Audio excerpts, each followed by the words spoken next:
తేదీని బట్టి మన వెనుకున్న దేవుడెవరో కనిపెట్టవచ్చు. మనం జన్మించిన తేదీని బట్టి మన వెనుక దేవతలుంటారని పురాణాలు చెబుతున్నాయి. ఇప్పుడు ఈ వీడియోలో 1, 10, 19, 28వ తేదీల్లో జన్మించిన వారి వెనుక ఎవరున్నారో తెలుసుకుందాం. 1, 10, 19, 28వ తేదీల్లో జన్మించిన వారి వెనుక విష్ణువు ఉన్నాడనేది ప్రతీతి. విష్ణువు మార్గదర్శకత్వంలో వీళ్ళు ఉంటారని నమ్మకం.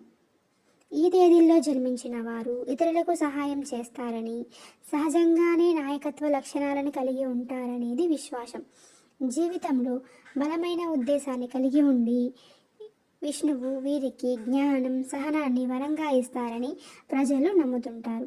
విష్ణువు 1, 10, 19, 28వ తేదీల్లో జన్మించిన వారికి రక్షణగా ఉంటూ మార్గనిర్దేశం చేస్తుంటారని ప్రజలు నమ్ముతున్నారు.